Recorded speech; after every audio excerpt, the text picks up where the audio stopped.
Hello. I believe at the heart of successful leadership is self-awareness. And what I'd like to do today is just mention four things that I think are absolutely critical, four things to remember as you build your leadership experience and as you strive to become the very best leader you can. So the first point is that we judge ourselves by our own intentions. We have our values, our belief systems, and we want to express those in a way that encourages other people to say, hey, here's someone we need to listen to. Here's someone who is trying their very best. Here's someone we can trust.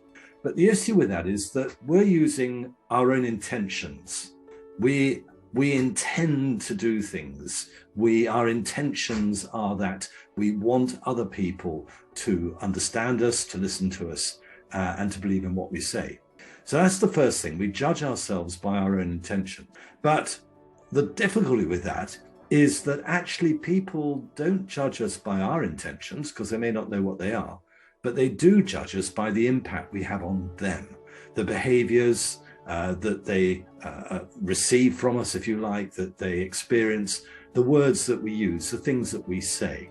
So our intentions are what drives us, but actually it's the impact of our behaviors and words on others that form perceptions in other people's minds about us, how they think about us, whether they trust us, whether they think we know what we're doing, whether they believe in what we're saying.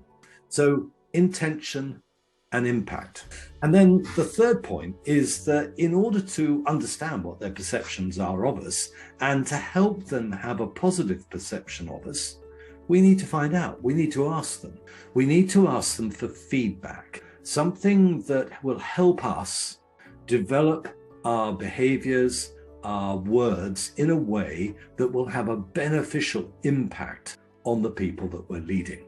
And we can talk about how we receive feedback, how we go about asking for feedback on another occasion. But the important thing is we need to get feedback from.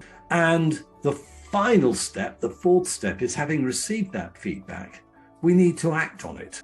We need to show by our behaviors, by what we say, that we've listened to what someone has said and that we have thought about it and we have taken action. In other words, we have done things differently, behaved differently, spoken differently, used words differently as a result of something that someone has given us some information about. So we're trying to improve other people's perceptions of us so that they will trust us, they will listen to us, and we can persuade them to take a course of action, move in a direction that we feel is right for them, for us, and for the organization.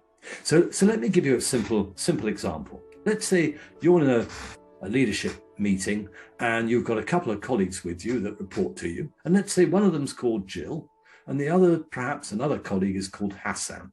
And you explain in the team meeting what needs to be done and what your expectations are and what you want Jill and Hassan to contribute to this activity. And you notice that Jill is sort of sitting there looking perhaps a little bit quiet, not saying much, shrugging her shoulders, and sort of almost looking as though she wants to get out of the meeting and on with something that she needs to do. At the same time you're noticing Jill doing that, Hassan seems to be puzzled. He starts to ask you questions for clarification, things that he needs information about. And you think, well, I've explained everything.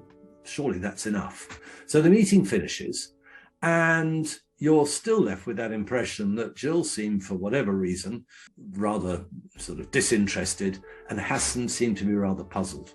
And yet you said the same thing to both of them at the same time. So you go and speak to Jill and you say, Jill, I noticed in the meeting that you seem to be rather sort of keen to get on with what you needed to do, that you seem to shrug your shoulders and look disinterested. And Jill says, well, Matthew, you always go on. You always say too much, just say whatever you need to say in a few words and let me get on with it. I'm more than capable of doing the work and I know exactly what it is you want me to do, but you spend too much time explaining things. And then you go and speak to Hassan, and you say to Hassan, Hassan, I noticed that you looked a little bit puzzled.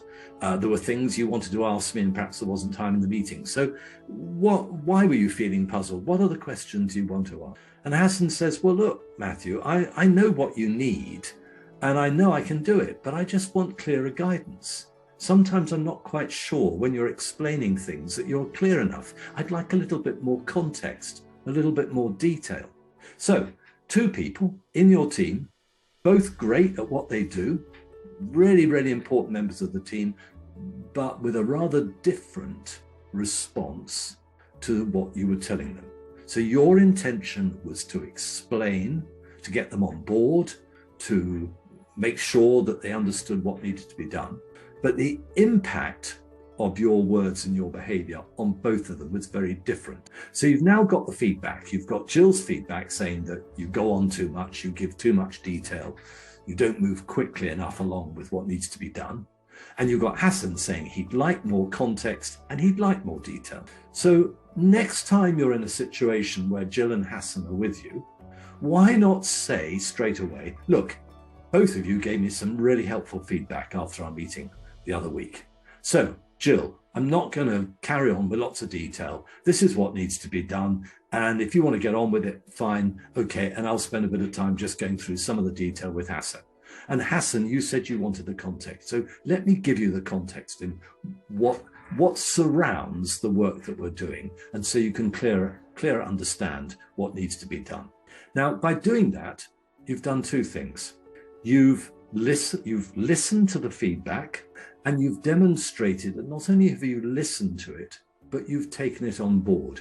You have become more self-aware of how others perceive you. And by doing that, it means you become more effective. And I know we're just, in that example, we've just given 2 people, but there might be tens of people that you're dealing with. You might be responsible for hundreds of people. And obviously, you can't clearly understand what each of those 100 people need you to do. But by getting feedback, by asking people around you, what do I need to do differently? What could I do better? What could I stop doing? Or maybe just don't say things at all. You are going to build your understanding, your awareness of how others perceive you. And if you do that, it helps you become the very best leader that you can be. So self-awareness is at the heart of great leadership.